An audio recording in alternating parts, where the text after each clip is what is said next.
Mais il faudrait remettre la table en bout. Et pourquoi est-ce que Si on met les tables en haut, ça peut être très chouette.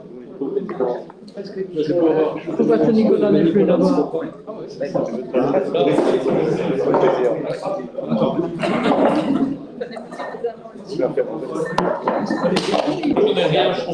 J'ai renversé le table. Mais c'est pas grave. Finalement, j'ai changé de place. Il y a une là.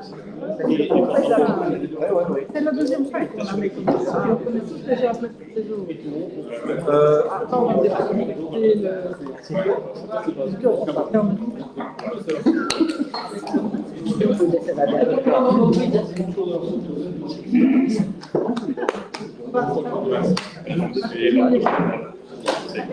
Ah, pardon, oui. Ça va être chouette avec lui. Ça m'étonne.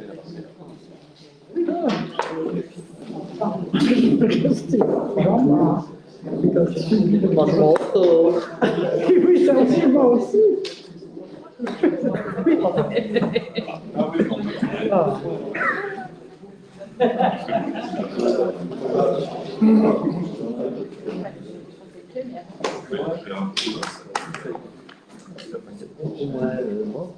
Ah oui, Démocratique, on est là, on va pouvoir commencer.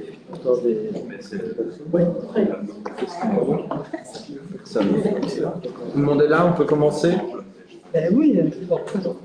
Bien, bonsoir à toutes et à tous. Bienvenue à notre conseil communal du 17 novembre 2021. Monsieur le Président, Ouais. la dernière fois, j'avais envoyé un courrier comme de quoi c'était inconvenant de laisser les femmes comme ça à l'extérieur avec un guéridon.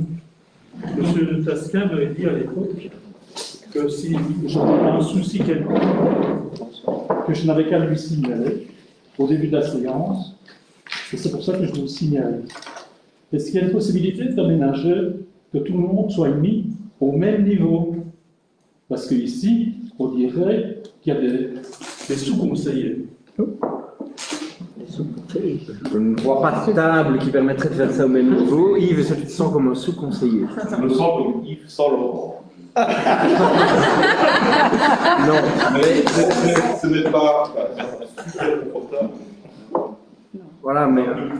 Parce que pendant des années, on a pu se mettre tous les 21 autour d'une table, et subitement, ici, depuis quelques séances, ce n'est plus possible. Suite à un changement dans l'installation à ce niveau-ci. Là, pour ce soir, je ne vois pas de solution et je ne vais pas vous proposer de vous rapprocher, étant donné... changer de place avec madame. Ce que je vais faire... Comme ça, je vais te plaisir d'être défilé, il n'y a pas de souci. Si... ce que je vais faire, eh bien, je vais apporter une autre solution, c'est-à-dire que je vais changer avec madame Doyen, si vous ne voyez aucun inconvénient.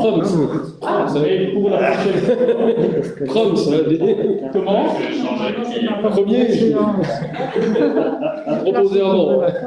Oui, mais c'est comme tu veux. Hein. Mais non, mais je rigole. À ce moment-là, moi, je vais remplacer Yves, si tu veux. Si tu veux. Je vais remplacer le président.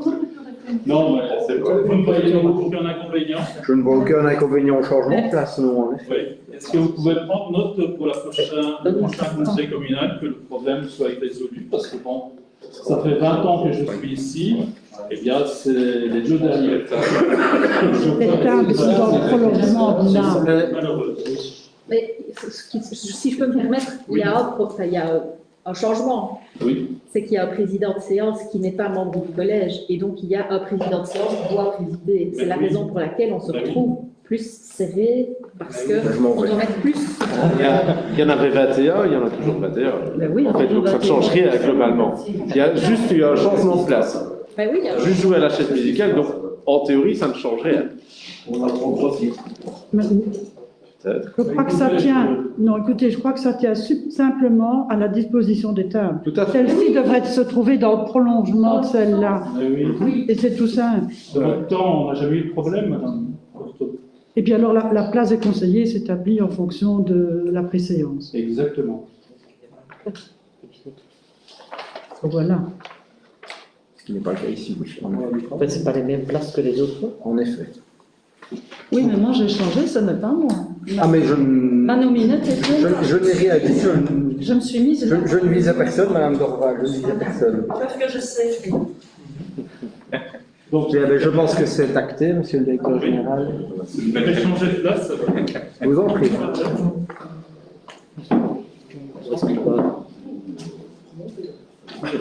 Si je peux juste aborder dans le sens de M. Brouet, l'autre fois, nous étions deux au Guéridon, Ginette et moi, il est impossible de travailler là-dessus. On a déjà passé 5 minutes à mettre une cale en dessous du pied qui était dégueu, et je ne me vois pas venir en avec mon ordinateur, mes feuilles, mes documents, il n'y a pas la place. On ne pourrait pas avoir une vraie table de travail. Voilà. Ceci, c'est parfait pour un morceau de gâteau, une tasse de thé, mais C'est entendu. merci beaucoup.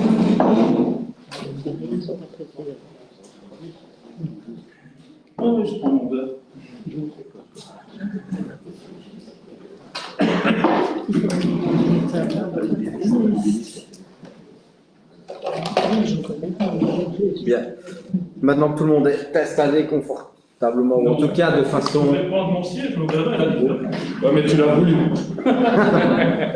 Je vous propose de passer au point 1, ASBL, Agence locale pour l'emploi et Fédération thermale, remplacement d'un membre représentant la ville de Spa. Madame la bourgmestre. Donc, il s'agit de remplacer M. Éric Schumacher dans ses mandats auprès de la SBL, Agence locale pour l'emploi, comme vous l'avez dit, et auprès de la SBL, Fédération thermale. Il sera remplacé par... Ça sera oui, avec le remplacement au niveau thermal par Ginette Doyard et pour l'ARE par M. Philippe Wergifos. Merci. Point 2. ASBL, Agence immobilière sociale Haute-Ardenne, remplacement d'un membre représentant la ville de Spa. Madame la bourgmestre. Il s'agit de remplacer M. François Bastin dans son mandat auprès de la SBL, Agence immobilière sociale Haute-Ardenne, par M. Nicolas Tefna. Merci. Point 3. Intercommunal CAHC, Centre d'accueil Les Heures Claires, Assemblée générale ordinaire du mardi 21 décembre, examen de l'ordre du jour. Donc, comme vous venez de le dire, Monsieur le Président, il y aura une Assemblée générale ordinaire le 21 décembre prochain aux heures claires. Et l'ordre du jour, vous avez 3 points et nous vous demandons de l'approuver, s'il vous plaît. Nous sommes d'accord. Oui, c'est d'accord pour tout le monde? Oui. Je vous remercie. Point 4, intercommunal IMIO, Assemblée générale ordinaire du 7 décembre 2021, examen de l'ordre du jour. Madame la bourgmestre. Il y a également 3 points pour cette Assemblée générale ordinaire qui se déroulera le 7 décembre pour l'intercommunal IMIO. OK.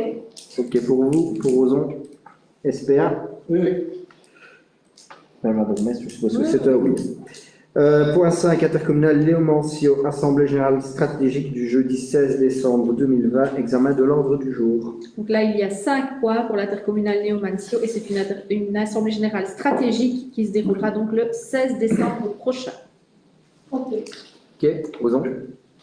Johan. Merci. Point 6, régie communale autonome, subside de prix pour l'exercice 2021, modification de la valeur des subsides pour la période du 19 au 31 décembre 2021. Madame Krieger-Stevens. Monsieur le Président.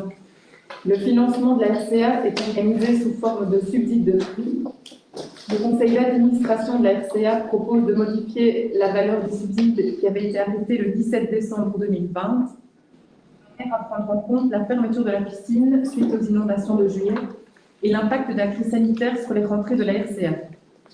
Les nouveaux montants du département tourisme proposés au conseil communal devraient permettre à la RCA de faire face aux diverses échéances financières de 2021.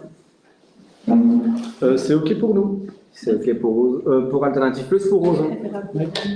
Oui. Oui. Alors, donc, je suppose Oui, que c'est oui, bien sûr. Point 8, subvention 2020. Point sept. 7, pardon, fabrique d'église de la paroisse Saint-Joseph de Crêpes, budget de l'exercice 2022, approbation. Il est proposé d'approuver le budget 2022 de la fabrique d'église de Crêpes, moyennant de légères modifications.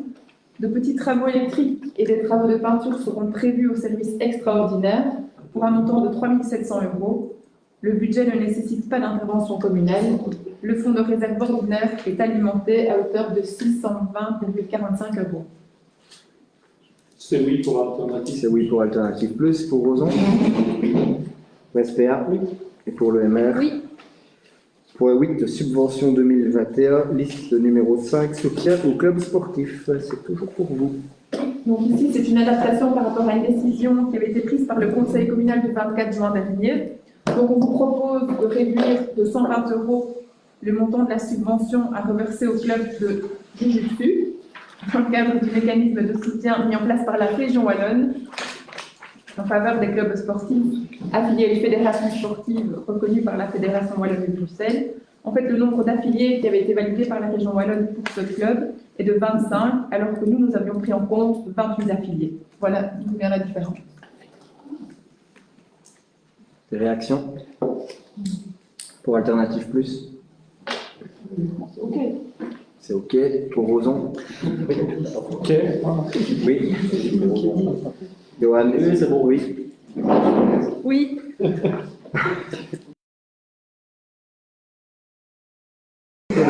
La liste numéro 6.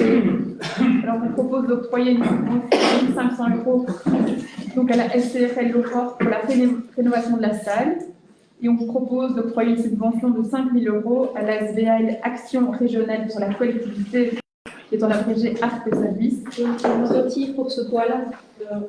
C'est un membre de ma famille qui assure la gestion du milieu d'accueil c'est préfaillé depuis 2020. Donc c'est le nouveau PO de ce milieu d'accueil depuis 2020 et donc on attribue donc une subvention pour l'année 2020. Et on en parlera au point suivant également pour la suite. C'est oui pour alternative plus. Oui. Pour Roson? Ok. Johan? Oui. Et pour le maire? Oui. C'est oui. Pardon. Sympa. Point 10, petite enfance, convention entre la commune de Spa et la SBL Action Régionale pour la collectivité. Oui, en abrégé Arc Service dans le cadre de la gestion du milieu d'accueil situé Préfaille et 41. Voilà, donc on propose de conclure une convention avec le pouvoir organisateur du milieu d'accueil cité à Préfayet. La structure d'accueil est actuellement organisée sous la forme d'un point d'accueil de 8 places, mais est amenée à évoluer en crèche de 14 places. Et la convention prévoit donc l'octroi d'une subvention de 5 000 €, puis de 7 000 € lorsque le milieu évoluera en crèche. Donc c'est prévu pour l'année 2022. Ok. Et pour Roson? Ok. SPA? Oui. Oui. EMR? Point 11, crèche communale, octroi d'éco-chèque aux membres du personnel de la crèche.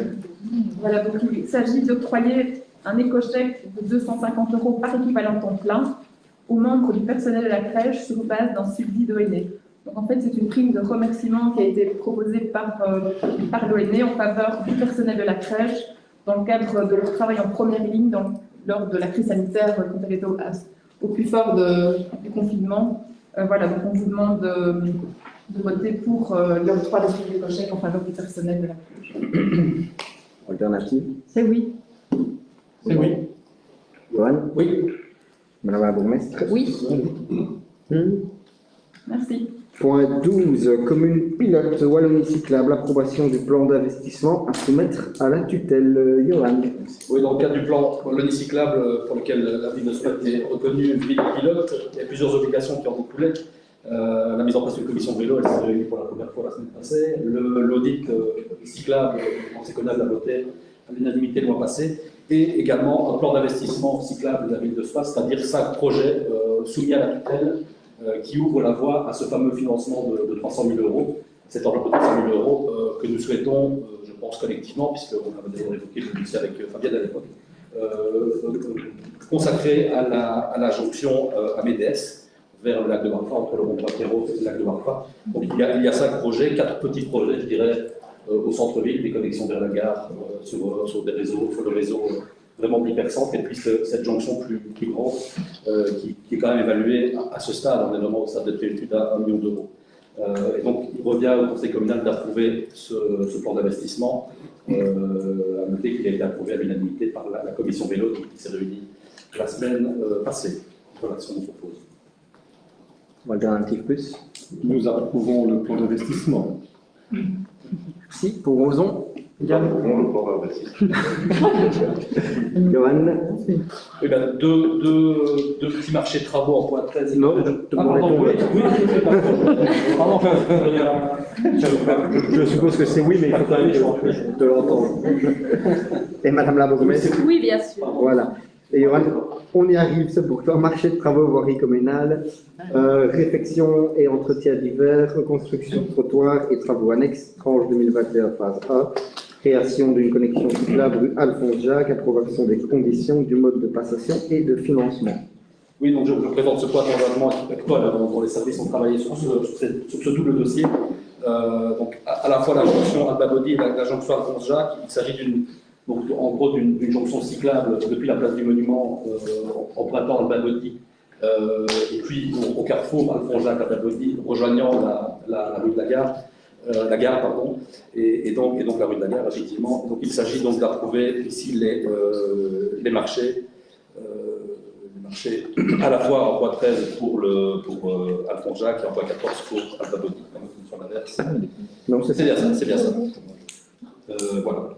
Oui, alors, un très très court commentaire. On aimerait bien évidemment, on attend avec grande impatience notre réunion par rapport au revêtement des trottoirs. C'est important pour que notre ville redevienne belle et également pour les personnes à mobilité réduite. Donc, on aimerait bien que ce soit fixé incessamment sous peu. Et je regarde Monsieur Mathy qui me fait signe de la tête, donc c'est très bien. On approuve le point. Ok. Voilà, faisons. Oui. Johan. Oui, Madame la bourgmestre. Oui.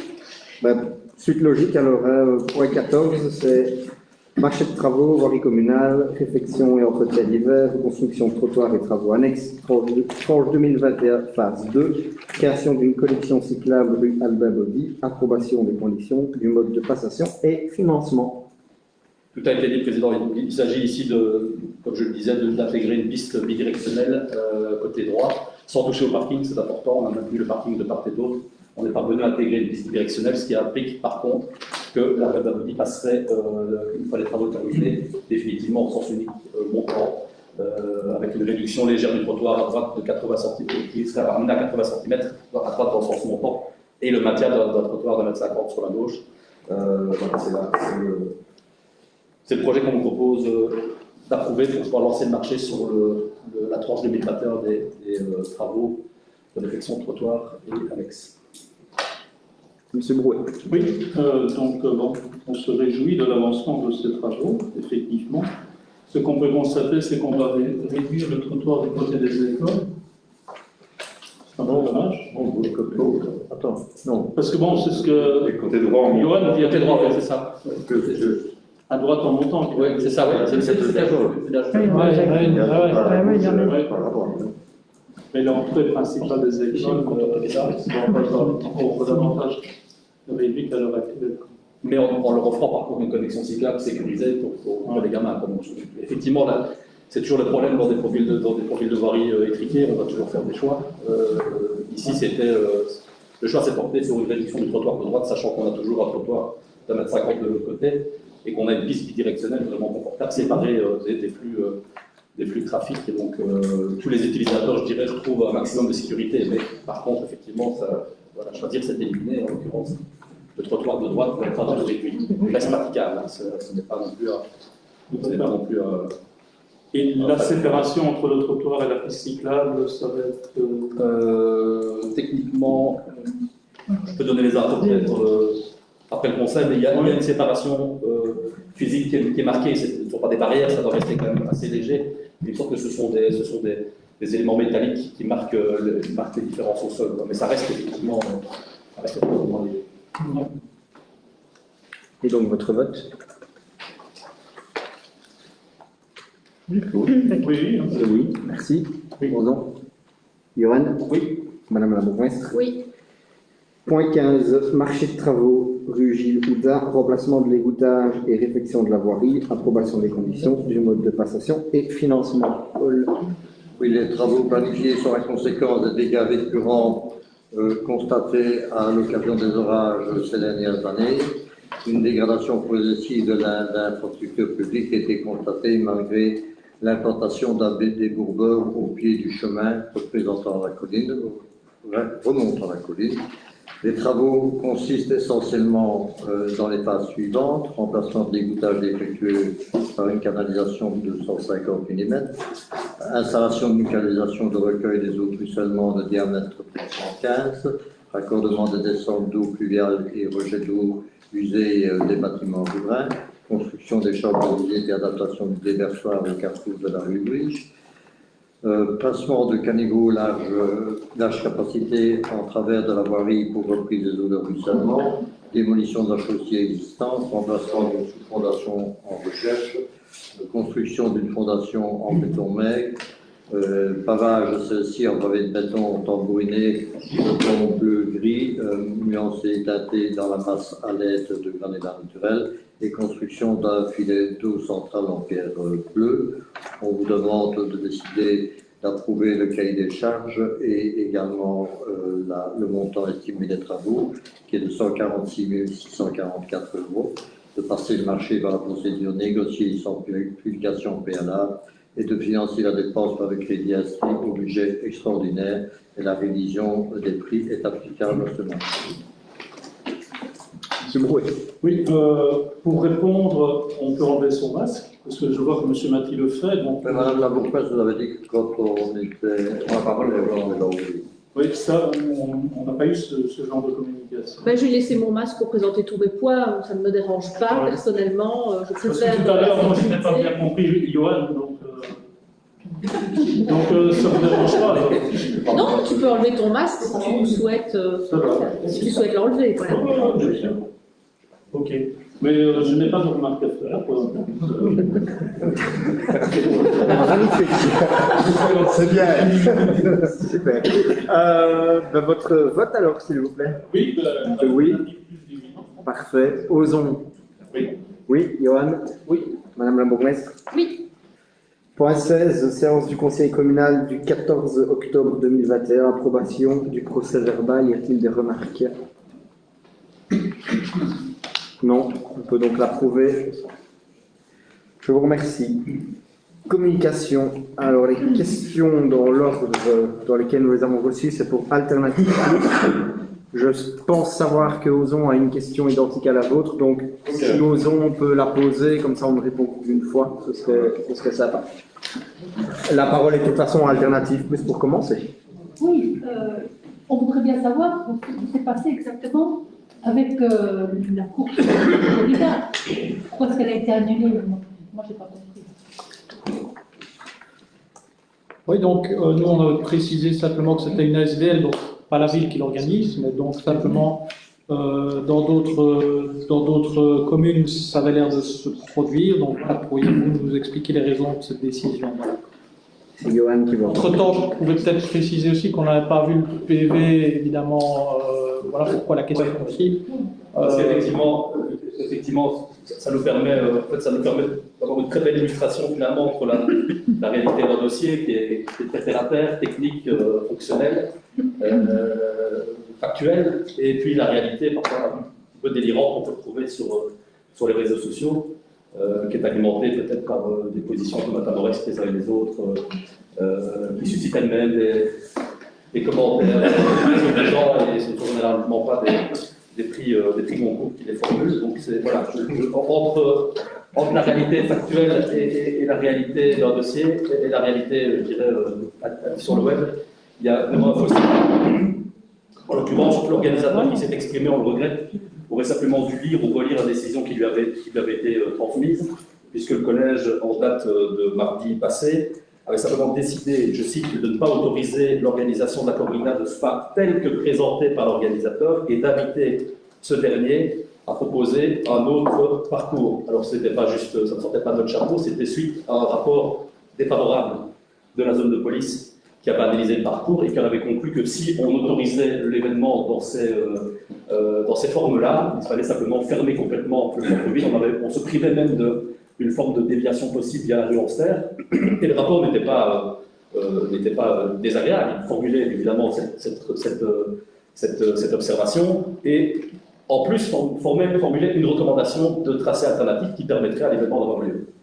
Donc voilà, il se fait qu'aujourd'hui à 17h22 nous avons reçu un rapport favorable du commissaire qui a bien voulu rencontrer l'organisateur. Ils se sont entendus entre gens en bonne intelligence et on peut trouver une solution pour pouvoir permettre à l'événement de s'organiser. Voilà. Après tout le brouhaha, on constate que on est très heureux parce que c'est un bel événement, une belle valeur ajoutée pour la ville de Spa. La corrida pourra bien avoir lieu, mais la ville ne l'a jamais ni interdit ni supprimé, elle a simplement demandé une mise d'un tracé pour des raisons évidentes de mobilité et de sécurité publique. Voilà. Question suivante, s'il vous plaît. Je vais me permettre d'enlever mon masque. Madame Doral, vous voulez intervenir? J'aurais bien voulu rebondir sur ce que Johan disait. Je pense que ce qui a déclenché le brouhaha sur les réseaux sociaux, c'est sans doute aussi le manque de compréhension de cette suppression-là, même si elle est due à la police, et pas d'autres. Donc en fait, jusqu'à ce qu'on lise le PV d'hier soir, on ne pouvait pas savoir que c'était la police qui avait supprimé la corrida. On n'a pas supprimé la corrida, Oui, on a donc demandé le à rapport était l'organisateur défavorable. de donner un rapport défavorable de la police Voilà. par rapport à un tracé.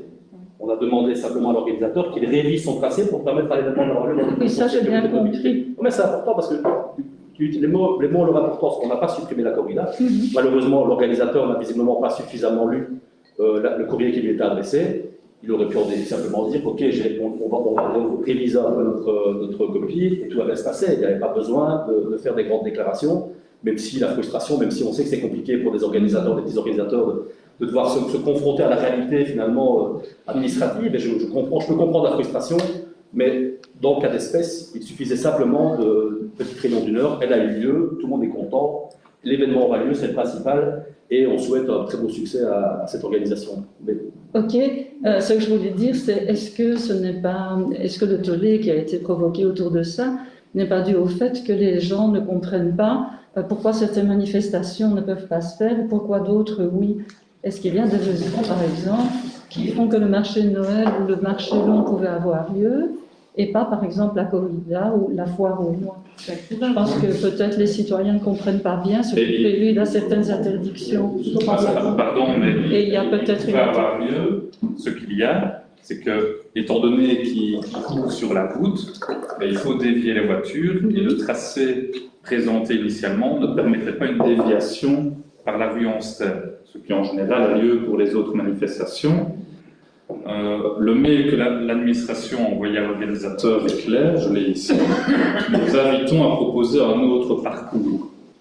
Ah oui, mais ça j'ai bien compris à M. Teffner. Oui, tout à fait. Et pour les citoyens, peut-être que c'est difficile de comprendre. La première partie de ma réponse répondait à votre question, c'est que les autres manifestations permettent une déviation des voitures, notamment par la rue Anster. C'est simplement ce qui posait problème. Donc on a dit, oui, évidemment, bien sûr, quelle belle manifestation.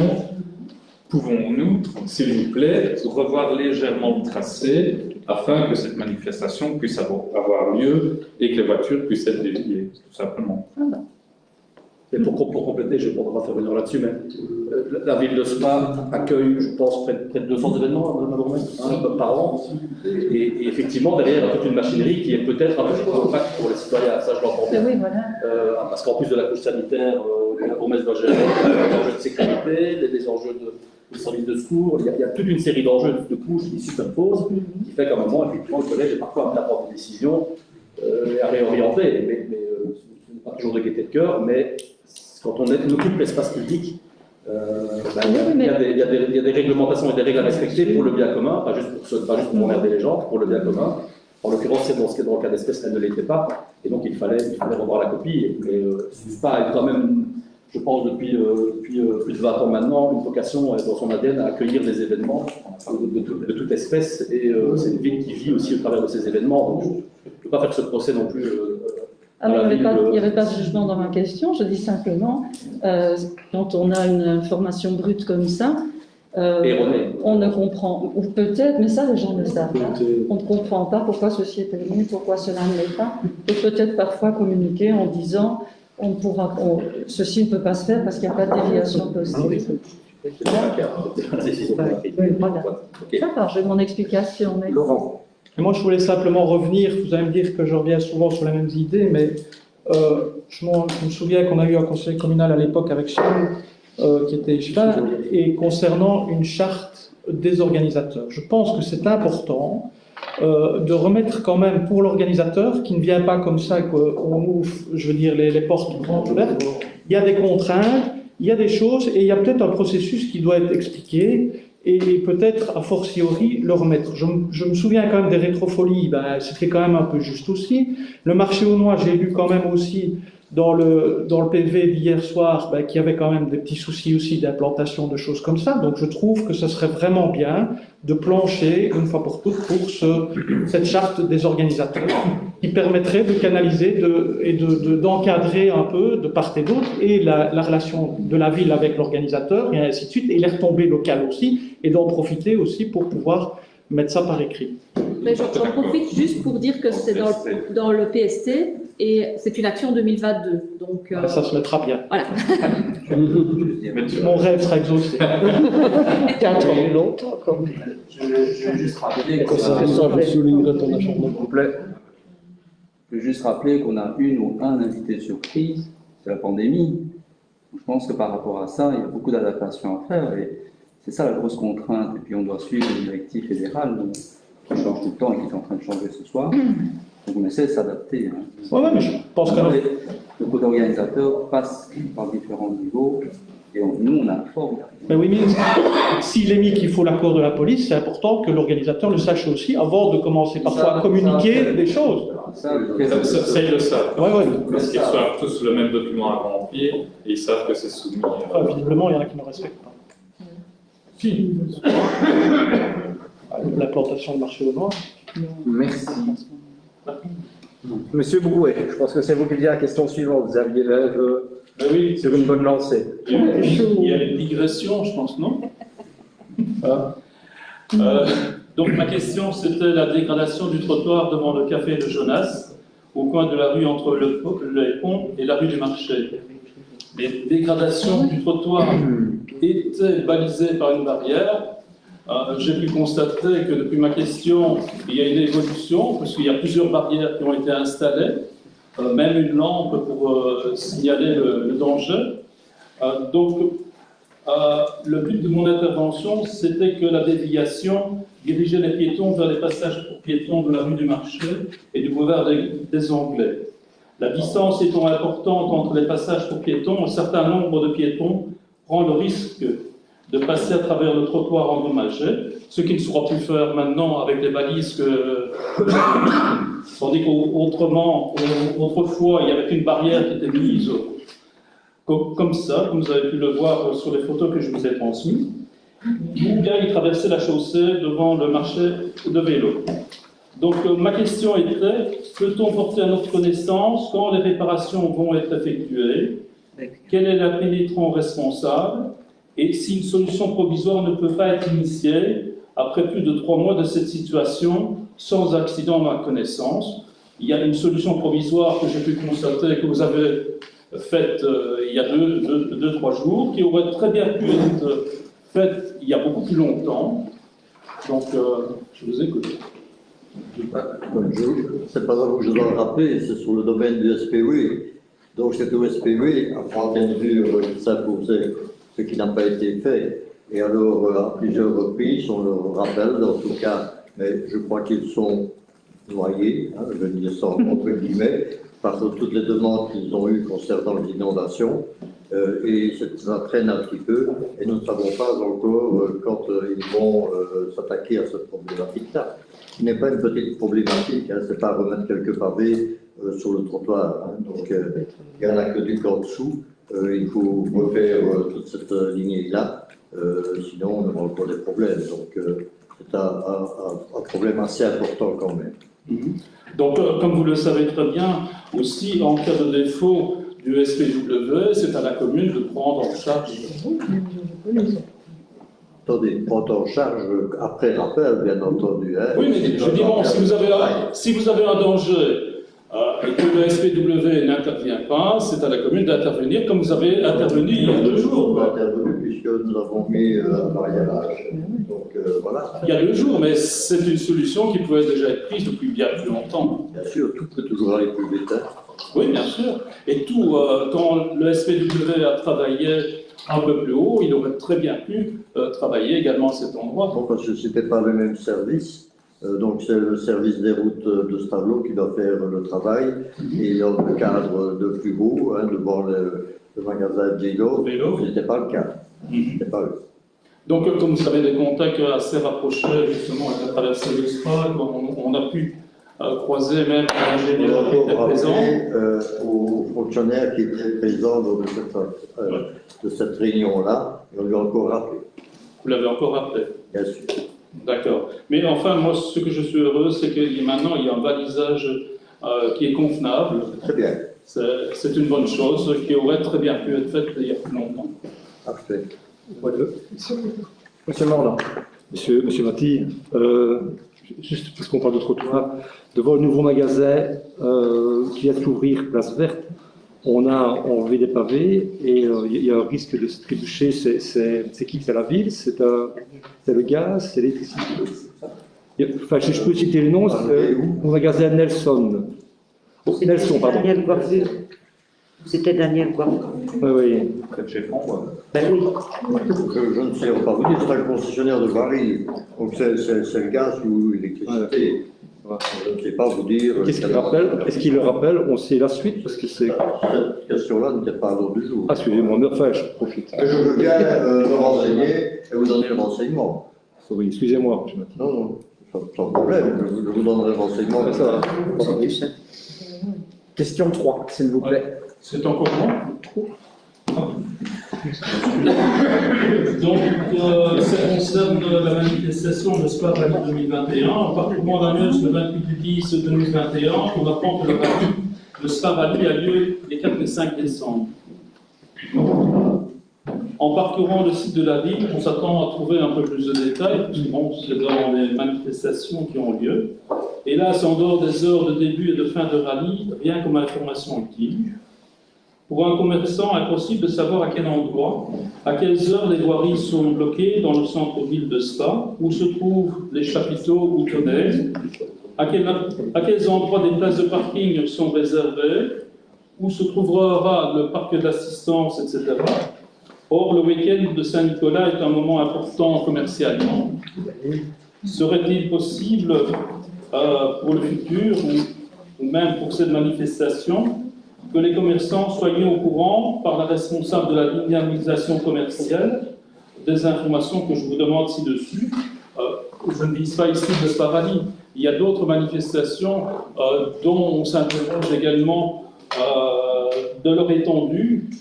Et alors, pour une autre année, est-ce que c'est possible, si ce rallye a toujours lieu dans cette période-là, que la date ne tombe pas malheureusement sur le week-end commercialement relativement intéressant pour les commerçants? Ah oui, c'est Madame la bourgmestre qui va vous répondre. Alors, Claude, je te remercie pour cette question, car ça permet de mettre en avant une manifestation qui se déroulera donc dans notre belle ville début décembre. Donc, tout d'abord, pour te dire que la ville de Spa sera fort peu impactée par l'organisation des diverses épreuves d'étape spéciale, puisque seul le passage des voitures en compétition se fera le dimanche en étape spéciale à 10h57 et 14h36 au départ de Ouin-en-Planche. Les chaussées spadoises empruntées par les concurrents sont les suivantes: le chemin de la Fagne-Raquet, la route de la Vectère et le chemin des Moutons. Le centre-ville de Spa ne sera concerné les 4 et 5 que par la présence d'un podium, donc d'un chapiteau sur l'esplanade de la Place Royale, et d'une zone de regroupement à l'entrée du parc de 7 heures. Ça veut dire qu'il n'y a pas de voirie bloquée à Spa en dehors des 3 voiries dont je t'ai parlé et aux heures auxquelles je l'ai indiqué. Il n'y a pas de place de stationnement réservée et le parc d'assistance ne se fait pas à Spa mais au circuit de Spa-Francorchamps. Par contre, le calendrier RACB ne dépend pas de l'organisateur et encore moins de la ville de Spa. Et donc, c'est un calendrier qui est déjà fixé pour 2022 et on sait que le rallye aura encore lieu au mois de décembre. D'accord, ça va. Mais je pense que c'est relativement intéressant qu'il y ait une certaine coordination, finalement, de pouvoir communiquer au commerce. Bon, c'est vrai, ça les inquiète, etc. C'est pas uniquement le Spa Rallye, c'est pour d'autres manifestations, même de vélo, qui ont lieu de temps en temps, qu'il y a toute l'avenue Rénastric qui est occupée. Et je crois qu'on a des outils, finalement, que ce serait bien de pouvoir diffuser ça. Oui. Voilà. Merci. Nous avons une question de Donzon. Donc vous avez posé votre deuxième question, puisque la première, on y a déjà répondu. Quelles seront les collaborations concrètes et futures entre la ville de Spa et l'AIS? Quelles difficultés sont apparues depuis le début de la mandature avec cet organisme et quelles solutions sont envisagées pour améliorer l'efficacité entre ces deux institutions? Paul, c'est toi qui commence. Nicolas. C'est moi qui commence. Oui, oui moi, ça vraiment, je voulais dire qu'il ne faut pas non plus noircir le tableau. Donc, je veux préciser quand même que près de 50% des logements en gestion à l'AIS se trouvent sur le territoire de Spa. Par rapport aux collaborations, elles sont nombreuses, notamment avec le CPS de Spa. Je ne dis pas qu'il y a jamais des divergences de vues, ceci dit.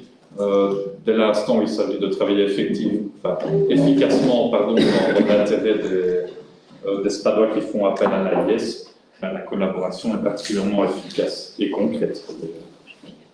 Voilà, je trouve une première partie de réponse.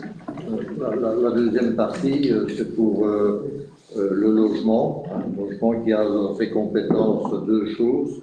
La vérification de la salubrité des logements et également de voir si, au niveau de l'urbanisme, il y a bien eu un permis pour la création de logements. Ce sont les deux pôles d'action que nous avons fait et le collège communal a décidé de continuer cette vérification tant au niveau de la salubrité des logements que du permis d'urbanisme, où il y a beaucoup d'infractions entre nous.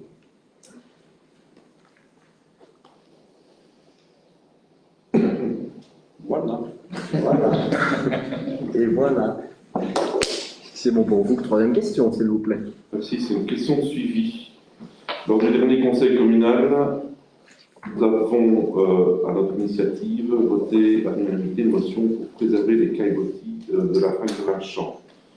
Quelles sont les nouvelles perspectives et actions envisagées pour préserver définitivement et durablement ceux-ci à la suite des dernières informations développées dans certains médias, notamment l'annonce d'un subside de la province de Liège? Johan? Oui, alors le subside auquel tu fais référence concerne les Hauts-de-Fagne dans lesquelles la province de Liège est active au travers du parc naturel homonyme. Au niveau des failles de Malchamps, on n'est pas sur le même territoire, donc on n'est pas concerné, à ce stade en tout cas, par des financements provinciaux. La deuxième chose, c'est que clairement le collège a émis un avis favorable, un avis négatif, pardon, un avis défavorable sur la demande de permis visant l'empierrement des espaces actuellement occupés par des caillebotis, braques, ballants. Je vous rappelle également que la ville de Spa n'est pas l'autorité qui va délivrer le permis, c'est la région qui délivre. Nous avons juste émis un avis défavorable, nous ne sommes pas les seuls, c'est les acteurs qui se mobilisent contre ce projet. Donc au niveau, je dirais, administratif, voilà où on est la ville de Spa. Nous avons quand même souhaité avec le collège, Mme la bourgmestre, recevoir le chef du cantonnement pour avoir un échange à bâton rompu sur la question. Évidemment, il défend son approche d'empierrement pour des raisons de mobilité en campagne pour les agents du cantonnement, pour des raisons bien évidemment d'abord financières en termes structurels, en termes financiers et humains. Et il défend également l'idée que ça n'a aucun impact sur la biodiversité. Se référant à des avis et des expertises qui lui seraient favorables. C'est d'ailleurs plus ou moins le raisonnement que suit visiblement, et je regarde Charles s'il a plus d'autres informations, le raisonnement que suivrait la ministre en charge de l'environnement qui défend jusqu'alors cette approche, tout en, et c'est important, puisque à force de faire du bruit, on finit quand même par être entendu, tout en montant des signes d'ouverture, c'était le cas dans ces dernières déclarations, pour aller vers une solution concertée avec la ministre du Tourisme, qui, je pense, a toujours cette montré très volontariste quand il s'agissait de pouvoir soutenir les projets stradois. Donc voilà où on en est au niveau local, avis négatif. On est en discussion avec le DNF qui reconnaît peut-être être allé un peu loin, c'est-à-dire peut-être que la copie pourrait être un peu plus faible, on pourrait peut-être maintenir une boucle à minima. C'est toujours le problème du fameux caillebotis qui va vers le radar qui est le plus compliqué à monter, à entretenir. Mais clairement, aujourd'hui, la balle est dans le camp des autorités supérieures qui sont donc régionales. Et on attend, je l'espère rapidement, un retour sur les concertations annoncées entre les cabinets des ministres de l'Environnement et du Tourisme. Je ne sais pas si j'ai été complet. C'est bon, ouais. Oui. Un vent favorable est venu vers moi concernant ce dossier de Caillebotis. Apparemment, il y a une députée, Mme Goffinet du CDH, a questionné en date du 19 octobre la ministre Tellier, justement, et je vous encourage à peut-être aller lire justement sur le rapport de la commission parlementaire. Là, vous trouverez toute une série d'informations. Et c'est vrai qu'elle dirige, puisque ça fait plus ou moins partie du tourisme, et c'est pour ça qu'elle dirige finalement vers Mme Debuy, qui est ministre, qui a dans sa fonction le tourisme pour avoir une aide financière. Plus récemment, elle s'est montrée plus ouverte à une concertation et peut-être à un moment sortir des moyens de sa poche également, pour le Portugal. J'ai des récentes. Je pense qu'il y a 250 députés qui ont posé des questions sur le Caillebotis, c'est la preuve. Non, il n'y en a pas 250 ici. J'en connais déjà. Le 19 octobre. Donc voilà, le discours évolue, on ne peut pas non plus transposer sur la seule route touristique. C'est la rénovation de Caillebotis. On pense qu'il y a aussi un enjeu de biodiversité. On n'est pas national français, c'est pas moi qui le dis, c'est les acteurs là. Même si le DNF se plaît à rappeler qu'il dispose de rapports d'experts qui disent que c'est zéro impact sur la biodiversité. En faisant appel un peu au bon sens, j'en doute, mais voilà, le bon sens n'est pas toujours conseillé. Il faut peut-être voir la qualité du bois qui a été utilisé, parce qu'apparemment c'est entre 2013 et 2016. C'est du bois qui vient de l'étranger, je ne sais pas.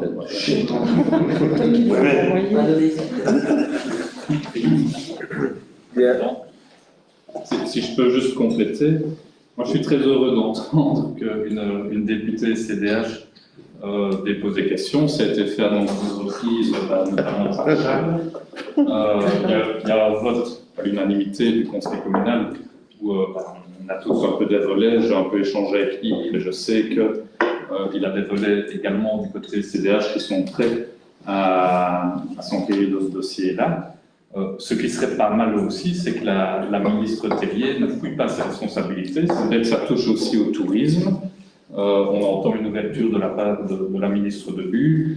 C'est pas mal de pas toujours refiler la patate chaude. Voilà simplement ce que je voulais dire. C'est une question de point de vue, pour voir. Non, ce n'est pas une question de point de vue. Mais si. Je suis désolé. Non, je pense que c'est intéressant d'aller voir tous les échanges. Ce n'est pas une question de point de vue. Il y a un moment donné, je me tais, mais là, à un moment donné, c'est trop. Ce dossier est en charge de la ministre Tellier, ministre écolo. D'accord ? Ça, c'est factuel. Ça l'a toujours été et c'est comme ça depuis des années. D'accord ? C'est la responsabilité de la ministre de l'Environnement, ministre Tellier, ministre écolo. Il y a, vous le savez, puisqu'on en a parlé ici et que nous avons voté à l'unanimité un point pour défendre ces caillebotis qui ont un rôle évident en matière de politique touristique. C'est un produit d'appel, c'est quelque chose de remarquable. Et d'environnement, tout à fait, Paul. Et effectivement, la ministre Debuy, MR, en charge du tourisme, de ce tourisme-là, qui effectivement aime notre région et est particulièrement attentive, se dit elle aussi que ce serait dommage de faire marche arrière par rapport à cela. Mais ce dossier de départ n'est pas un ministre partagé à responsabilité partagée, c'est un dossier qui est géré depuis toujours par la ministre Tellier. Donc voilà, c'est clair et c'est net. Et ça, ce sont les faits. Donc après, on peut le tourner comme on aime bien, en invoquant les uns les autres, mais la réalité, c'est ça. Voilà. Donc désolé, mais vous noterez que je ne disais rien, mais il faut quand même pas exagérer. Et donc, on a eu de multiples réunions pour essayer, les uns et les autres, tout partis confondus, de travailler sur ce dossier. Il y a eu des interventions multiples de la part d'une série de députés. Nous allons continuer d'aller dans ce sens-là avec volontarisme et grâce aussi au soutien de la ville de Spa qui a pris une décision à l'unanimité sur le sujet. Voilà. Pour le reste, nous on peut l'histoire parce que l'histoire, elle est claire. Non, non, c'est clair. À un moment donné, avec un budget qui est limité, il faut savoir le choix que l'on veut faire. Oui, il faut savoir le choix que l'on veut faire et l'assumer et ne pas faire croire que c'est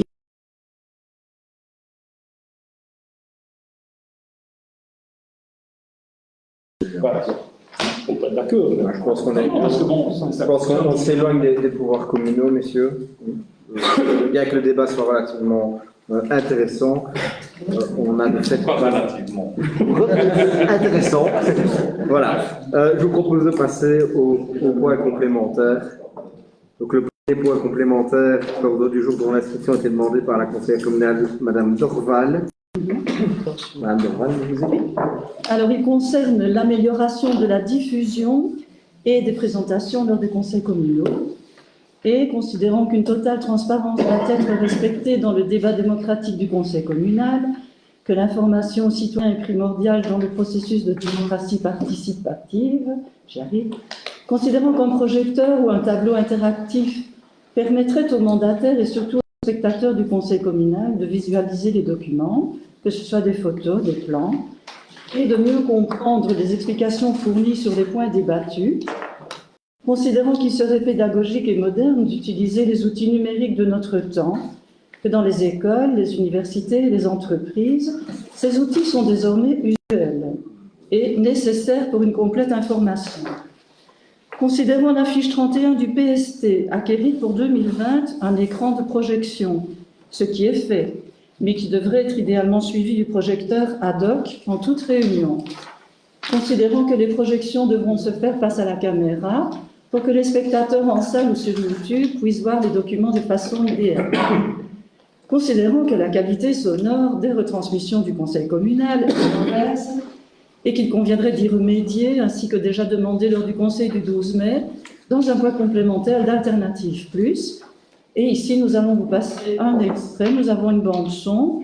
Et le premier extrait, c'est Monsieur le Président qui parle, mais il a beaucoup de chance, il a le micro devant lui. Je vous remercie. Je vous remercie pour ces informations relativement précises. Si vous me le permettez, je vais peut-être laisser la parole au Conseil si ceux-ci ont d'éventuelles questions à vous poser. Monsieur Gazin. Voilà. Et après, voilà la bande-son des conseillers. C'est pas pareil. On n'a pas le végétal, on n'inventait pas ce que depuis, on va connaître quel point de récurrence, sur le parti culturel, côté du projet. Alors, il considère également que le cadre d'apprendre cet article invite les États partis de la Convention à informer le plus tôt possible au Centre du patrimoine mondial de leurs aides à la Commission de conservation de ce site pour prendre des mesures. Interdire la circulation certaines périodes de l'année, la de clôture. C'est extrêmement dommageable pour les touristes et pour les citoyens, puisque finalement, on continue les touristes dans cette période et suite. Voilà. Alors, attendu les extraits sonores passés en séance du conseil communal, à l'unanimité demande au collège de prendre, de solliciter, de poursuivre et d'amplifier les mesures suivantes. Équiper la salle du conseil communal d'un projecteur et d'un écran ou d'un tableau interactif opérationnel à chaque séance du conseil communal. Projeter tous les documents nécessaires à la bonne compréhension de tous les points et de toutes les questions posées par les mandataires et transmettre aussi ces documents en direct sur YouTube. Orienter l'écran de façon que chaque spectateur voit clairement les documents projetés. Et enfin, par pitié, remédier à la qualité sonore des retransmissions du conseil communal, au moins en ajoutant des micros supplémentaires et en les plaçant de façon idéale. Voilà. Johan. Oui, Fabien, je te remercie sincèrement d'avoir soulevé la question de la transparence parce que ça nous permettra, et Charles me le rappelait tout à l'heure, de signaler deux éléments, deux choses qui font que c'est pas une espèce de pionnière, j'ose le mot, hein, je vais être un peu loin en termes de transparence. D'abord, on était pionniers en termes de diffusion sur YouTube, je pense qu'on était une des premières communes, sans doute de l'arrondissement, en tout cas je ne dirais pas au niveau mondial, à diffuser ces conseils communaux. Qui sait T'en connais deux, trois. On fait partie des premiers à avoir souhaité cette ouverture, première chose. La deuxième chose, vous avez peut-être tous vu un article récent du VIF qui plaçait la ville de Spa en vert, ça fera plaisir Claude, dans une carte teintée de rouge et de gris, les verts étant considérés comme les communes les plus transparentes, puisque nous avons fait le choix depuis quelques mois, je le reconnais, hein, mais de mettre à disposition en entièreté les pièces du conseil communal en ligne. Elles sont donc accessibles à tous, à toutes et à tous. Ça, c'est juste un petit rappel pour éviter peut-être certaines confusions et certains procès en manque de transparence. Ce n'est pas ce que tu nous fais, Fabienne, j'ai bien compris, mais je préfère quand même le préciser d'emblée. Par rapport à la solution qui est en place actuellement, c'est une solution, je dirais, technique raisonnable pour une petite ville de 10 000 habitants. Elle est franchement perfectible, tu viens d'en faire la démonstration. Je ne conviens pas que ce n'est pas une qualité d'écoute exceptionnelle. Pour autant, voilà, un conseil communal peut être suivi en direct, en présence dans la salle. On voit d'ailleurs que les travées sont résolument vides, peut-être que les gens sont derrière leur écran. Mais ce n'est pas non plus un son et lumière. Tu peux pas en discuter. Cela étant, par rapport au matériel existant, nous avons mandaté la société responsable pour venir faire des tests. Elle était là hier matin, toute la matinée, pour proposer des solutions pour améliorer le matériel existant. Ça, c'est une chose. Par rapport à l'objectif d'un équipement qui serait vraiment premium, c'est-à-dire pour montrer vraiment en gamme, avec, je ne dis pas qu'il faut un réalisateur dans une cabine régie, mais quelque chose qui serait vraiment de très très haut niveau. On partage ton souhait, par contre ça coûte vraiment beaucoup de pognon, ça je sais qu'on n'est pas toujours d'accord là-dessus, mais c'est vraiment un investissement important.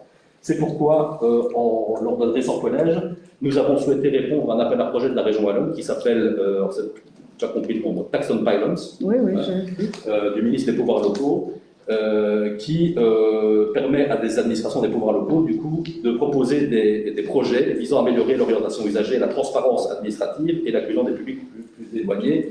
Nous avons considéré, à la lecture de l'appel à projet, qu'il y avait là une opportunité pour remettre un dossier. C'est pourquoi le collège a chargé, la semaine passée, les services d'introduire une solution audio-vidéo pour la salle des mariages, pouvant être installée ailleurs si nécessaire, qui pourrait servir du coup au conseil et peut-être à d'autres événements.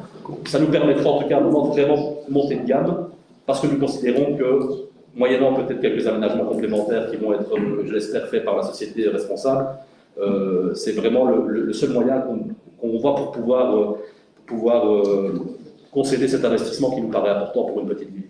Voilà ce qu'on peut dire. Donc par rapport à votre motion, ce que nous proposons, c'est d'y souscrire, en tout cas pour d'y souscrire moyennant la condition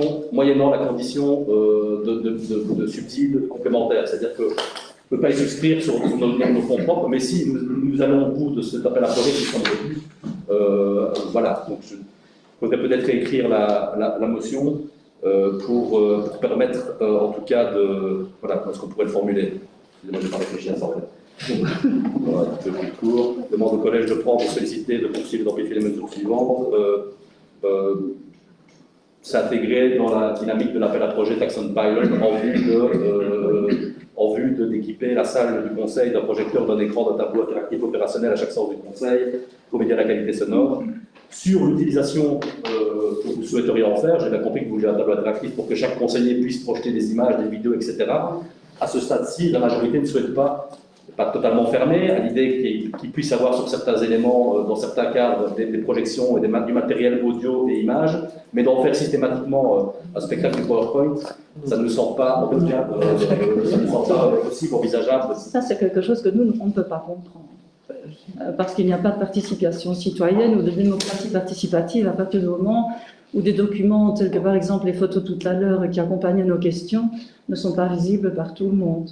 Oui, mais je dis juste qu'il faut fixer un cadre. Il faut fixer un cadre et qui ne doit pas être discuté ce soir. On peut faire l'objet de discussion pour éventuellement avoir des présentations de dossiers, pour avoir des... Mais je veux dire, si tout le monde commence à se dire, à la manière dont on prend parfois tous la parole un petit peu spontanément, attendez, moi sur ma clé USB, je voudrais quand même montrer, mais on pourrait aller voir sur Street View. Honnêtement, je ne sais pas comment ça peut être gérable. Je sais très bien que quand on pose des points ou des questions, tout ça est amené à l'avance. Donc, vous voyez ce document-là, ça ne peut pas être fait spontanément en plein conseil communal. Ça, c'est hors de question. C'est comme un prof qui prépare sa leçon, il amène ce document qui a été préparé avant. Mais la motion n'est pas bien rédigée et projeter tous les documents nécessaires à la bonne compréhension de tous les points, c'est trop flou. Honnêtement, c'est très très flou. Moi, je ne peux pas y souscrire. Réfléchir à, pourquoi pas, mais... Ça, on peut l'amender. À partir du moment où ce serait des plans... Fixer un cadre. Fixer un cadre pour l'éventuel, il faut vraiment utiliser le conditionnel. Je ne sais pas si vous me comprenez. On dit tous les points, mais on dit quand même lorsque c'est nécessaire. Oui. Il y a quand même une forme de relativité. Si vous jugez que c'est nécessaire à chaque fois, oui. Il va juger que c'est nécessaire. Si vous me permettez, je vois qu'on est d'accord en tout cas sur le premier, c'est-à-dire le fait de s'équiper. On est d'accord sur l'avancée. Une fois qu'on sera équipé, on peut peut-être arriver à l'utilisation et fixer un cadre au niveau de l'utilisation. Ne perdons peut-être pas de temps. Ce n'est pas du temps perdu, Monsieur le Président. Bien sûr, non, mais voilà. C'est quand même des choses, je veux dire... C'est un débat qui risque d'être relativement long. Mais il faut se mettre à la place des citoyens qui sont chez eux, qui ne savent pas toujours se déplacer pour venir voter. Dire, à l'heure actuelle, il est tout à fait normal de visualiser... C'est ça qu'on a des chances d'avoir, parce que ça répond vraiment à la première projet d'Action Fire. Si je peux juste peut-être faire une synthèse, donc la première chose, c'est mandater le collège pour chercher des moyens complémentaires afin de financer une solution audio-vidéo technique, et on peut reprendre le détail, l'écran, etc., interactif, une chose. Deux, fixer un cadre, peut-être, en concertation avec le président, la bourgmestre, le CNDLD, enfin, toute team, sur l'utilisation de ces supports et la manière dont on peut les utiliser. Voilà. C'est ma proposition. Juste pour compléter, Johan, il était indiqué projeter tous les documents nécessaires à la bonne compréhension. C'est ceux qui sont nécessaires à la bonne compréhension. On n'a jamais dit qu'il fallait projeter tous les cahiers des charges et tout. Donc, ce serait la discrétion du collège de décider, ou alors on note notre demande de réellement le projeter lorsqu'on dépose un point. Voilà, c'est ça le Le collège fixera donc le cadre, ce que Johan propose, l'amendement qu'il vous propose, c'est important. Moi, je voulais juste demain, j'ai lu dans un récent bilan fait dans la presse que chez Alternative justement un manque de collaboration entre les différents partis. Et je trouve que là, on a justement l'occasion de préparer quelque chose et de le faire ensemble.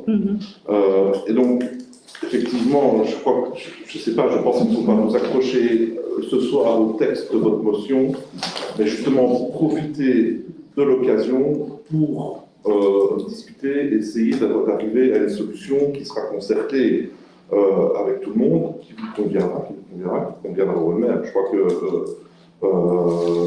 c'est vraiment... Et ailleurs, il y a la majorité, autant pour moi, et ailleurs. Et je pense que là, on a vraiment une occasion à saisir, travailler ensemble, quelque chose qui fonctionnerait. Parce qu'effectivement, au départ, on viendra peut-être avec une ou deux photos, et puis on aura une présentation, comme on a parfois dans certains colloques. Et donc, il faut être vraiment encadré. L'autre chose, là où je rejoins à 100% la motion qui est faite, c'est vraiment sur le dernier point, la dernière demande, c'est remédier à la qualité sonore. Et ça, je voudrais, si c'est possible, qu'on retire de la condition de l'octroi de subside. Et qu'on se dise qu'en tout état de cause, on va travailler à améliorer ce point-là. Parce que le conditionnement au subside, c'est quand même des pays de Damoclès qui sont au-dessus de nos têtes. C'est quand même un élément important. Il y a des micro-portables, il y a des choses qui peuvent être ça, je veux dire maintenant. En voilà un. C'est pas faute de chercher des solutions. C'est pas si cher. Je n'en disconviens pas, mais je me dis que, bon, il y a un budget qui est en train de se préparer et de prévoir en tout cas une amélioration, parce que c'est vrai, on n'avait même pas besoin d'entendre votre extrait sonore, on va tous revoir certains extraits du conseil communal et on sait que c'est pas évident. Il y a 35 personnes qui nous suivent ce soir, on est allé voir. Je ne suis pas sûr que leurs oreilles ont merci de nous écouter parce qu'il y a tout le temps des parasites, des interactions, on se sert un verre, ça s'entend. Enfin, c'est compliqué. Donc ce point-là, je pense qu'il faut vraiment l'améliorer si on veut continuer les projections. Ce qui a déjà commencé, d'ailleurs, comme Yann le disait, il y avait une réunion hier pour essayer d'améliorer ça. Évidemment. Donc c'est une volonté, et j'en profite tant que j'ai la parole pour te remercier de saluer de la majorité. Je crois qu'il y a aussi un respect, le fait de servir un verre, il y a quand même moyen aussi de l'incliner et de se verser le verre d'eau. C'est un minimum si tu prends ton verre de bouteille. Voilà. Ce sont des petites choses qui font qu'on peut avoir une qualité de son un peu meilleure. Ce qu'on vous propose, en accord avec la majorité, la bourgmestre, c'est de réfléchir à deux solutions. Une solution premium qui rentrerait dans le cadre d'un appel à projet et à minima pour le son, effectivement, explorer toutes les pistes disponibles, sachant que ce matériel, on ne va pas non plus passer de ce qu'on entend au Dolby Surround, ça c'est clair. Si déjà tout le monde peut effectivement arrêter de murmurer, je suis souvent le du fait, donc je ne jette pas la pierre, ou se servir des vergouillaments, ça pourrait déjà arranger un peu les choses. Mais ok, on propose d'explorer des solutions audio, en tout cas. Il y a peut-être des solutions aussi avec le centre culturel pour faire des tests. Hein. Ils sont déjà venus. Honnêtement, au moment qu'on en parle, ça ne nous amuse pas que vous reveniez tout le temps avec ce point-là. On est conscient que c'est limité. On est aussi conscient que une petite commune de 10 000 habitants, avec des budgets qui sont les leurs, on doit faire des choix et c'était une solution qui nous semblait raisonnable. Mais sur le volet audio, on propose de converger sur le fait de chercher une solution un peu meilleure que l'existant, voire carrément meilleure si d'aventure l'Église et pouvoir le cours retenait notre projet. Comme ça, on resterait des communes. Notre volonté n'est pas de faire dépenser des gros montants à la ville, c'est d'améliorer la qualité. Si on sait améliorer ce système-ci, partons là-dessus. Je veux dire, le disque que vous voyez là, il est tout petit. Un disque comme ça coûte 100 €. C'est quand même pas une ruine, quoi. Si on moyen d'améliorer le système en place, c'est pas la taille. C'est déjà le cas. On ne s'est pas ajouté, on l'aura fait depuis bien longtemps. S'il vous plaît. Il y a peut-être la possibilité d'améliorer ce budget. C'est ce qu'on va explorer. Voilà. Peut-être pour l'anecdote, pour Johan, pour continuer à faire plaisir à Claude, comme tu disais tout à l'heure, vous étiez tout à fait fier, vous êtes l'une des premières communes, bien au monde même, à la limite de cette diffusion. Mais il faut rappeler que c'était un conseiller de l'opposition en 2016 qui avait fait cette proposition que vous aviez retenue. Qui exactement je pourrais vous communiquer. Je m'en souviens. Est-ce que l'amendement tel qu'il a été proposé par Johan vous convient? Donc on peut amender votre point de la façon qui vient d'être donnée. C'est bon pour vous? Pour Ozon? Johan? Oui. Madame la bourgmestre? Je vous remercie. Merci. Pour être complémentaire à l'ordre du jour dont l'inscription était demandée par le conseil communal, Arnaud Fagard. Voilà, donc pour rappel, de plus en plus de bois sont achetés par la Chine et les USA, et dès lors, il en reste de moins en moins pour les scieries wallonnes. Tout le monde est d'accord pour dire que c'est problématique tant pour l'environnement que pour l'emploi et le savoir-faire local. Alors bien que les phénomènes ne se soient pas produits lors de la vente à Spa de 2021, et on en est évidemment heureux, rien ne le garantit pour le futur. Le point que nous présentons donc aujourd'hui consiste donc à formaliser ce qui avait déjà été un accord de principe, il me semble, lors du conseil communal précédent, donc concernant donc, la gestion et la vente de nos bois communaux avec comme objectif de privilégier la vente de nos bois à des entreprises locales, mais aussi de privilégier lors de marchés publics, ça c'est un petit peu nouveau, les offres qui incluent du bois local. Donc il y a un double objectif. Donc tout d'abord, c'est fournir la matière première à nos scieries, mais également un débouché pour donc nos scieries locales. Voilà. Johan. Oui, merci Arnaud, effectivement, tu as su dans les idées puisqu'on évoquait le mois passé. Tu as raison de souligner qu'il y a un contexte mondial qui fait que la Chine est très vorace sur le marché du bois européen. et fait parfois des grosses OPA sur des lots de bois, principalement de chêne, très haut de gamme, et aussi d'ailleurs les arbres de moins de catégorie, c'est-à-dire que le bois dont personne ne veut, ils arrivent à en faire quelque chose, et parfois ils font des offres extrêmement importantes sur des lots finalement qui n'intéressent pas grand monde, ce qui, soit dit en passant, intéresse certaines communes, notamment dans le sud du Luxembourg, qui sont plutôt ravis de voir leur lot plus faible prendre de la valeur. En fait, ça, c'est une parenthèse, c'est le jeu de l'offre et de la demande. Par rapport au contexte spadois, quelques chiffres qui nous semblent intéressants, et je parle sous contrôle de Micheline Milieu-Stevens qui ne manque jamais de suivre une vente de bois, puisqu'elle est attentive à toutes les recettes, même les plus petites. Parce qu'à ça, elles sont relativement, tout à fait, elles sont faibles. Hein. Elles sont relativement petites. Là. On parle d'un peu plus de 5000 mètres cubes de feuillus qui ont été vendus. Sur ces 5000 mètres cubes, on ne retrouve qu'un peu plus d'un millier de mètres cubes de chêne. Sur ce millier de mètres cubes de chêne, il reste à peine la moitié qui sont considérés comme d'un état, d'une qualité supérieure, c'est-à-dire qui font plus d'1,20 m, qui sont vraiment un plus noble. Et encore, dans cette minorité, il y en a peu qui sont dits SIA. Donc, je parle aussi sous le contrôle de Paul, qui m'écoute attentivement, si je dis des bêtises, il n'hésite pas, mais c'est des chiffres qui m'ont été donnés. En gros, à Spa, on est une petite goutte d'eau, évidemment, dans l'océan du problème. Mais chaque goutte d'eau, c'est pas. Les petites gouttes font les grandes rivières, on est d'accord, puisqu'on parle de 5 à 10 chaînes par an qui seraient susceptibles d'intéresser, je dirais, le marché chinois. Contact a été pris, le pauvre on harcèle un peu récemment, avec le DNF pour discuter de cette problématique. Il faut savoir qu'il y a une réflexion très profonde qui est en train d'être menée par des communes qui sont de nature beaucoup plus forestière, à savoir Saint-Vlom, Almédis, Toumont et Trois-Ponts. Tout le monde, le partenaire du parc naturel, est très actif sur ce fond-là. Et ils travaillent à des solutions de forêt résilientes. Ils ont d'ailleurs reçu des financements d'ELIA pour permettre de mettre en place une réflexion qui porte à la fois effectivement sur la manière dont on organise les marchés et également les cahiers des charges. Donc la réflexion est en cours. La porte n'est pas fermée à passer en procédure négociée sous réserve d'avoir des lots suffisamment qualitatifs. Et sous réserve aussi pour le DNF d'avoir une liste des petites scieries locales, parce qu'en réalité, il y en reste très peu aujourd'hui. Il y a des marchands de bois très très actifs qui ont effectivement parfois des clients à l'export, notamment en Chine, mais ce n'est pas que. Il ne faut pas imaginer qu'on a des cartes chinois qui viennent à nos ventes de bois et qui repartent avec des containers sous le bras. Ça se passe au travers de vendeurs de bois wallons.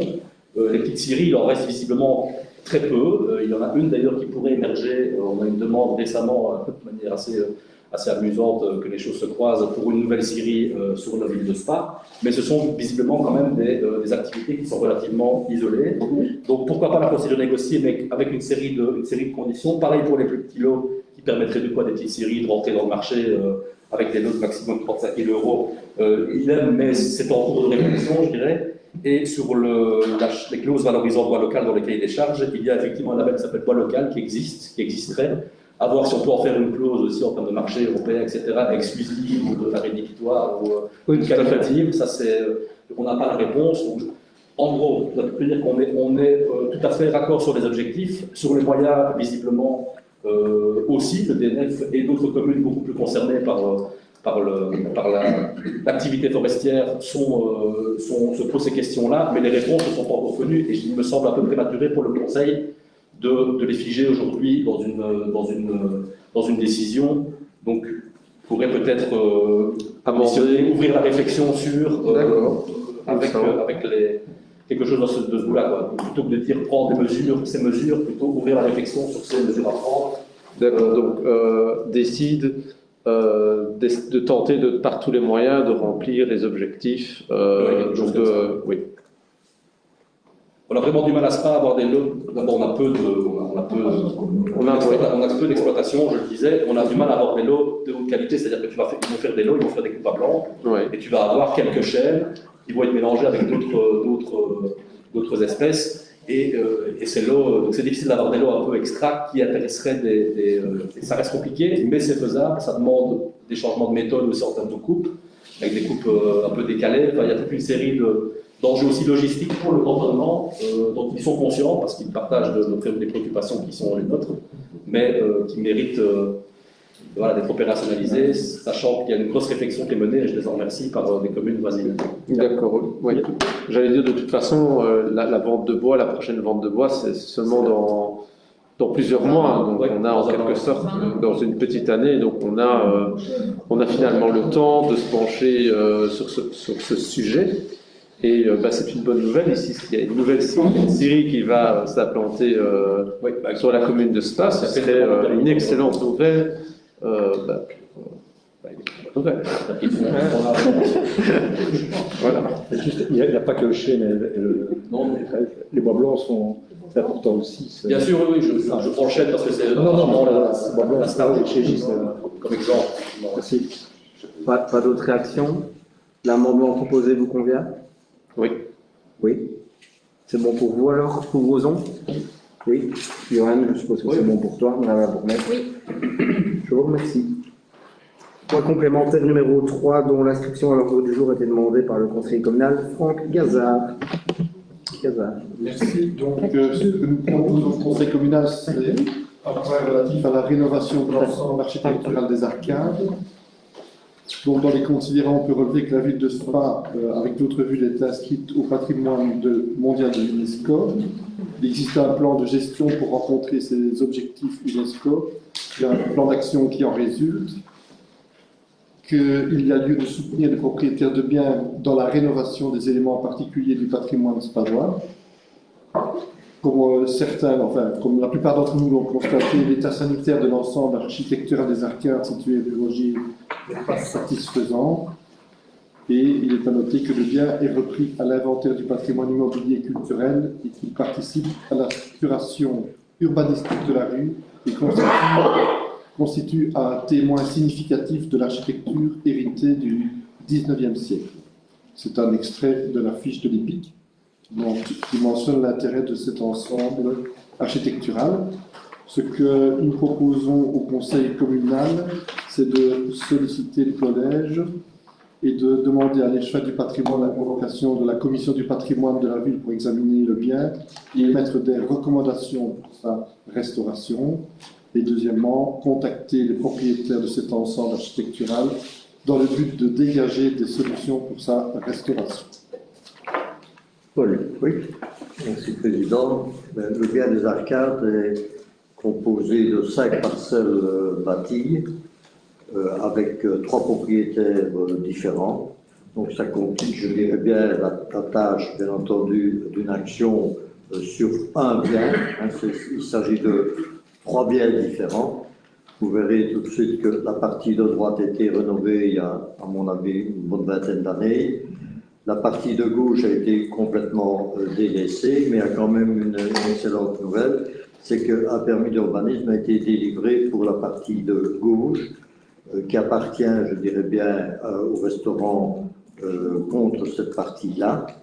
Et donc le permis, dans ce permis-là, il y a des obligations qui devront être respectées, notamment le découtage de la partie, disons, dont ils sont propriétaires pour faire apparaître les briques rouges, comme c'est le cas, je dirais bien, dans la partie de droite. Il y a également des encadrements en pierre de taille à rénover. Tout ça a été prévu, et d'autres obligations qui ont été prévues dans le permis d'urbanisme. Et le permis a été délivré déjà depuis un certain temps. Nous avons contacté l'architecte qui nous a garanti que les travaux commenceraient au printemps 2022. Donc ce sera assez récent. Donc on peut considérer que cette partie-là sera refaite et dans le même style que la partie de droite. Donc c'est déjà un avancement. Mais il faut quand même savoir que nous ne sommes pas propriétaires, donc on ne peut pas faire ce qu'on veut. Et c'est toujours difficile d'imposer certaines obligations quand on n'est pas propriétaire. Le plan de gestion, vous l'avez un petit peu souligné dans votre question, il est en route. Et nous avons demandé à notre responsable du plan de gestion de veiller, je dirais bien, à essayer de contacter les propriétaires pour essayer de refaire encore la partie centrale je dirais bien, il y a 8 fenêtres, je crois, en façade. Et sur les 8 fenêtres, il y aurait 5 fenêtres refaites, donc 5 huitièmes, je dirais bien, du bâtiment. Et il y a les 3 huitièmes propriétaires à part, je dirais bien, qui restent à convaincre pour, en tout cas, arriver avec le plan de gestion qui était prévu, je dirais bien, pour ce bâtiment-là également. Sa remise en valeur pourrait être faite relativement vite, mais il faut convaincre un des propriétaires. Et on peut imaginer qu'on pourrait évoquer ce dossier à la commission du patrimoine. Oui, mais automatiquement, dans le plan de gestion, ça y est déjà. Hein, donc, je dirais bien que la gestionnaire veillera, en tout cas, à avoir un contact privilégié pour ce bâtiment-là, parce que c'est vrai que c'est un bâtiment important. Donc ça rencontre ce qui a été demandé dans... Oui, parce que bon, c'est déjà fait. Hein, il y a déjà une partie qui est faite. Donc je dirais bien qu'on peut considérer que les 2 tiers du bâtiment vont être rénovés en totalité. Donc il nous reste la partie centrale encore à faire. Et au niveau stabilité, Paul Stabilité, il n'y a pas de souci. Hein, donc c'est un problème qui a été solutionné il y a plusieurs années ici. Je crois qu'à un moment donné, on avait interdit d'ailleurs la circulation à hauteur des arcades et ça a été rétabli. Il y a les pilastres qui ont été vérifiés et je crois que j'avais eu une question quand il y a eu les inondations de Franck qui nous avait interrogé en disant est-ce que la stabilité est bien assurée, et on a fait vérifier, il n'y avait pas de problème de stabilité au niveau des arcades. Donc, donc, on pourrait modifier le point en indiquant le tiers restant pour le dernier propriétaire, puisqu'il y a déjà... Oui, mais moi je voulais simplement charger la gestionnaire de prendre contact pour essayer de faire avancer les choses, mais on n'a pas... Il faut quand même bien noter qu'on n'a pas l'autorité pour faire changer un propriétaire. Hein, donc il faut bien être réaliste à ce niveau-là. Nous n'avons pas d'autorité pour l'obliger à faire des travaux. Pourquoi est-ce qu'il y a des rubalises alors de la police autour des arcades? Parce qu'il y avait des éléments qui étaient tombés, oui. C'était sécurisé également. On avait mis d'ailleurs le propriétaire dans l'obligation de refaire, disons, ces travaux-là très rapidement. Ils ont été faits. Ça a été fait le 28 octobre. Oui. Donc les barrières ne devraient plus être là. Devait être tiré. Ah non, je ne parle pas des barrières. Il y a toujours des rubalises de la police. On avait fait une mise en demeure, hein, donc le 2 septembre, on a fait une mise en demeure parce qu'il y avait des éléments qui étaient tombés et on a mis en demeure de réparer ces éléments-là. C'était fait d'ailleurs par les ouvriers avec des cordages, etc. Donc la mise en conformité a été faite. On amende le point ou... Oui, moi, ça m'est égal. Moi, je crois que simplement mettre la fonctionnaire qui est chargée du plan de gestion, de prendre contact avec les propriétaires. C'est bon pour vous? L'objectif est atteint, donc il n'y a pas de problème. Oui. Ok, pour Roson? Oui. Johan? Oui, dans ces conditions-là. Merci. Point supplémentaire numéro 4, dont l'inscription à l'ordre du jour a été demandée par le conseil communal, Paul Mordant. Monsieur Mordant. Merci. C'est une prime qui serait demandée pour la reconstitution d'éléments du patrimoine immobilier privé dans le périmètre UNESCO. Considérant que la ville de Spa est inscrite au patrimoine mondial de l'UNESCO, que le plan de gestion pour rencontrer les objectifs de l'inscription UNESCO et le plan d'action qui en résulte, qu'il convient de soutenir les propriétaires de biens dans la reconstruction à l'identique d'éléments composant l'enveloppe extérieure visible de l'espace public de leur immeuble, qu'il convient de mettre la priorité sur les biens situés dans le périmètre de reconnaissance de l'UNESCO, qu'il est utile de créer une nouvelle prime pour la reconstitution du patrimoine dans le périmètre UNESCO, afin de rencontrer cet objectif, considérant que grâce à cette prime, pour la reconstitution d'éléments disparus dans notre ville, pourra devenir un atelier vivant de transmission du savoir, que lors du conseil communal du 29/4, il a été voté la prévision d'un crédit de 250 000 € pour l'entretien du patrimoine dans les budgets des exercices 2022, 2023 et 2024, considérant que dans un second temps, il pourra être envisagé de consacrer une prime de ce fonds à la sauvegarde du patrimoine thermal et historique se trouvant aux mains de propriétaires privés. Nous demandons au Collège de solliciter, de poursuivre et d'amplifier les mesures suivantes. Mettre en œuvre une nouvelle prime pour la reconstitution d'éléments du patrimoine immobilier privé dans le périmètre UNESCO, de veiller à rencontrer les conditions suivantes. La prime concernera les biens situés dans le périmètre de reconnaissance UNESCO. La prime concernera tous les éléments composant l'enveloppe extérieure visible de l'espace public de l'immeuble concerné. La prime ne sera allouée que pour les immeubles construits avant 1940. Le taux de la prime sera de 60% du coût des travaux. Elle ne pourra cependant pas dépasser 2 000 € par élément reconstitué et sera plafonnée à 3 500 €. La prime sera allouée après que l'administration communale aura constaté que les travaux de reconstruction auront été faits à l'identique et la prime introduite tous les 5 ans pour un même bien. D'effectuer les démarches administratives afin d'allouer un financement pour les propositions reprises ci-dessus. Voilà, Monsieur le Président. Paul. Oui, merci Président. Donc, en fait, la prime de 250 000 €, elle a été mise au budget 2020, sera mise au budget 2022. C'est pour la restauration des biens communaux.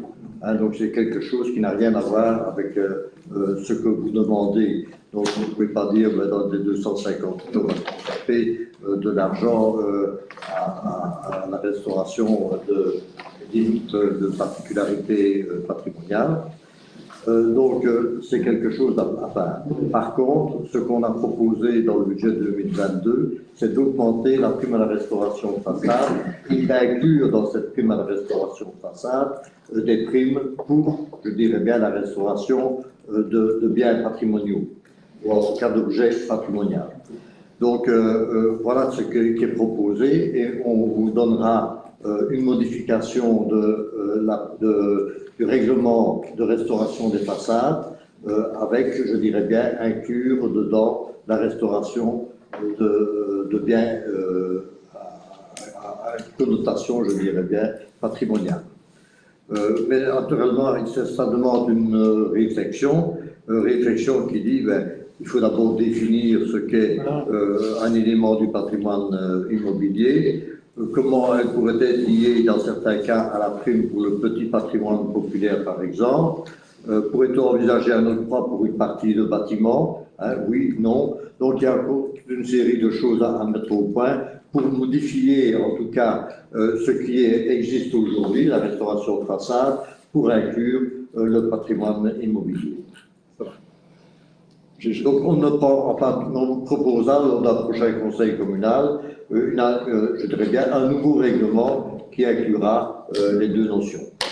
C'est parce que, moi, dans ce que vous aviez voté lorsque Laurent a pris la parole et l'a demandé, c'est dans le final, si vous voulez, à la sauvegarde du patrimoine thermal et historique se trouvant aux mains de propriétaires privés. Et ça a été inclus dans ton point, Laurent. Donc, je me suis basé là-dessus. Oui, mais la restauration de façade, elle est bien privée. Ouais. Ça n'a rien à voir avec la ville. Donc, c'est pour ça qu'on va distinguer les 250 000 pour la restauration. Ah, c'était plus comme ça. La restauration, je dirais bien, de biens communaux. Et alors, également, dans la restauration de façade, on augmentera le budget de restauration de façade. C'est bien pour les biens privés. Et on y inclut le projet de restauration de biens patrimoniaux. Ça va. Parce que Paul, effectivement, c'était ce que Laurent demandait, mais ça avait été amendé. Ah, c'était demandé, c'est ce que j'ai vu dans le procès verbal. Alors, autre chose, ce que je ne demande pas, ce n'est pas une restauration, c'est une reconstitution. Donc, il y a des éléments, si tu veux, sur les façades qui ont été supprimés parce que, bon, ben voilà, c'était le temps où on n'avait pas les artisans sous la main, ou bien le propriétaire à cette époque, n'avait pas ou ne voulait pas. Et le second propriétaire se dit, tiens, moi, ce serait chouette si, alors ce sont des incitants pour ces nouveaux propriétaires ou autres. Bon, pas loin de chez nous, par exemple. Des balcons, des ornements. De tout. Donc, bon, il y a des balcons qui ont été supprimés, on pourrait refaire un balcon à l'identique, ce qu'il y avait dans le périmètre UNESCO. On a par exemple ici, ça fait des années qu'on demande classer ici le périmètre de l'ensemble des maisons ici avec les vitrines toutes cintrices. C'est unique dans la région. On est venu... bon, s'il vous plaît. Elles sont à l'IPIC. Hein. Ah oui, je sais qu'elles sont magnifiques, c'est ce que je dis. Elles sont à l'IPIC. Ah pardon, oui, je sais, excusez-moi, mais j'ai pas tout compris. Elles sont à l'IPIC et elles sont magnifiques. Mais ce que je veux dire par là, on pourrait revenir, si vous voulez, à l'identique. Il y a une façade qui a été supprimée, c'est un train supprimé, on pourrait inciter le propriétaire, avec une prime comme celle-là, à revenir. C'est pas aller lui tirer la manche, c'est simplement s'il y a des primes, c'est pour recréer, si vous voulez, des savoir-faire du passé avec un patrimoine ici qui est classé à l'UNESCO. C'est pour donner une dynamique à notre ville et qu'elle serve de modèle. C'est simplement ça, monsieur. Attention, il y a aussi du patrimoine qui est non classé. Hein, donc, oui, mais c'est... Non, mais dans le périmètre UNESCO, ce serait... Enfin, ça se trouve en fait... Le périmètre UNESCO, c'est toute la ville de Spa. Ça se trouve en... oui, c'est le périmètre UNESCO. Donc, voilà, enfin, ça se trouve en face du prince de Condé, je crois qu'on pourrait... Voilà. Simplement ça, sur des éléments, c'est pas restaurer, c'est pas restaurer, c'est recréer des éléments manquants des façades. C'est ça la prime que l'on demandait, enfin l'aide qu'on pouvait demander. C'est plus facile aujourd'hui de donner une prime pour la restauration de ce qui existe. Hein, c'est pas ce que je demande. C'est encore un autre problème. Mais c'est pas un problème, hein. C'est pas un problème. C'est justement une création de main d'œuvre, des savoir-faire et des transmissions à des jeunes qui suivent des formations au sort des métiers de la peinture. Donc il y a des jeunes qui peuvent aujourd'hui faire ce qu'on ne faisait pas avant. Donc ce serait important. Monsieur Fagard va demander la parole et puis. Oui, simplement puisque vous parlez de la prime à la restauration de façade et c'est tout à fait en complément avec ce que Monsieur Mordeau propose aujourd'hui. Vous venez de nous dire que vous allez nous proposer un nouveau règlement. Et comme nous sommes dans la soirée de la collaboration, j'espère et je vous propose que plutôt qu'on en discute à la commission patrimoine travaux qui sera, qui sera très bien remplie et qui serait, ce serait fort intéressant en fait qu'on se penche tous ensemble autour de la table pour essayer d'améliorer ces choses-là. Voilà, donc c'est ça aussi une proposition que je vous fais aujourd'hui. Et j'espère que vous en êtes d'accord. Monsieur Gazard. C'est clair, on a le règlement de la prime pour la restauration des façades. Il faut le toiletter parce qu'il y a des choses qui ne vont pas dedans. Ça, c'est un autre point. On est d'accord, mais le point de fond, c'est bien la reconstitution des éléments manquants. On est d'accord, c'est deux choses différentes. D'où la proposition de ce type de règlement. Est-ce qu'on va pouvoir mixer dans la prime, la restauration des façades, un élément qui permettrait de reconstituer? C'est pas la même chose. Donc voilà, il faut vraiment faire la distinction entre la proposition de ce soir et la proposition de toiletter, d'améliorer la prime sur la restauration de façade.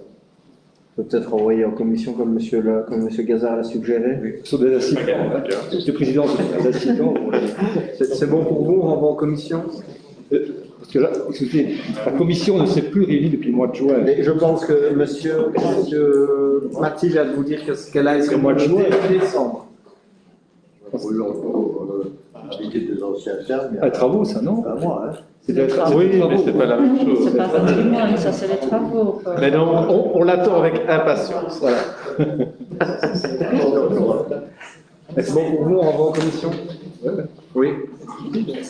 Odon, c'est bon? Parfait, Johan? Oui.